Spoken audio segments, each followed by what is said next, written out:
And here at home, a feud is growing among leaders of the GOP in terms of what our foreign policy stance should be. Now, should the U.S., for example, intervene in troubled areas like Iraq, or should we avoid foreign intervention and focus on critical issues here at home? Here to give us his take is one of the men stirring everything up, Kentucky Senator Rand Paul. Senator, how are you? Hey, good, Sean. Thanks for having me. All right, let me go to Rick Perry. He says Rand Paul's brand of isolationism, or whatever term he prefers, would compound the threat of terrorism even further. He said it's disheartening to hear fellow Republicans, such as Senator Rand Paul, suggest that our nation should ignore what's happening in Iraq. I'll give you a chance to respond. I think this is a healthy debate, by the way. I don't think this...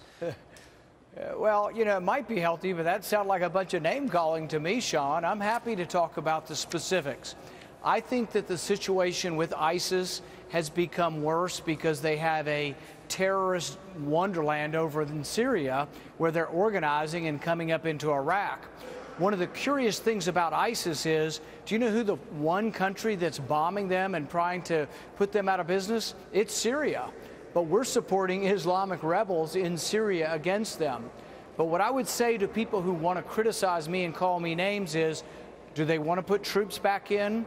The Iraqis stripped off their uniforms and ran, wouldn't defend their cities, and you want our GIs to get on the ground and fight? No. So what in the world's a governor calling for? Is that what he wants, troops on the ground in Iraq? Listen, I think that's a mistake. I would love to have you both on the program to debate it. I think it would be healthy, and I think it would be good for the country to hear, you know, both sides of any debate.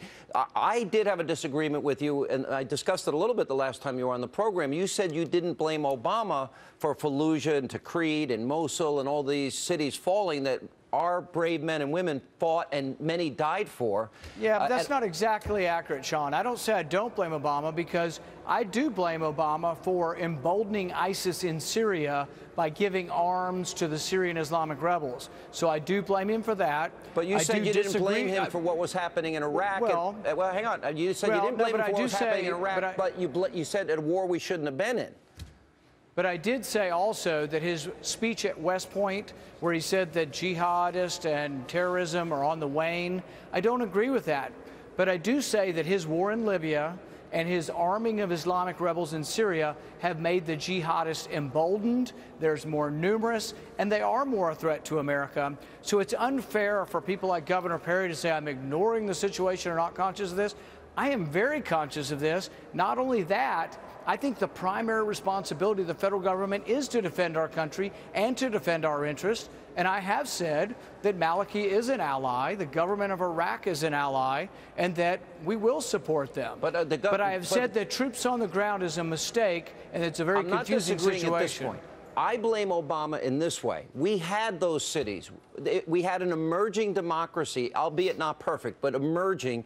And I think the mistake that we made was President Obama's mistake. A, we politicized the war, and B, the president ran on it, and he didn't see it through. If America's going to send men and women to go fight, you've got to fight and win. And part of winning sometimes means that we should have stayed there to provide intelligence and training. And if we would have done that, I don't think we'd be in the situation today where we see these cities falling. The only place where I'd have a mild disagreement with you, Sean, is that I think we do still provide intelligence and training. No, we pulled out. He pulled out. Let me finish that. I know, but let me finish. We trained the Iraqis for a decade, and they cut and ran. And so the thing is how long is it going to take these guys to figure out how to defend themselves? Listen, I think they will defend Baghdad, by the way. We still have a presence in Germany. We still have a presence in Korea.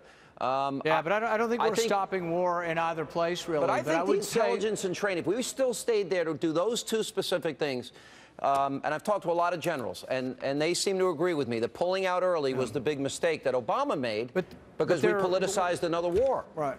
But when you discuss a future is always, there are alternate scenarios for future. So, for example, if we had had 1,000 troops in Mosul, one possibility is that they would have been overrun and we'd be in a massive war and we would be back in there.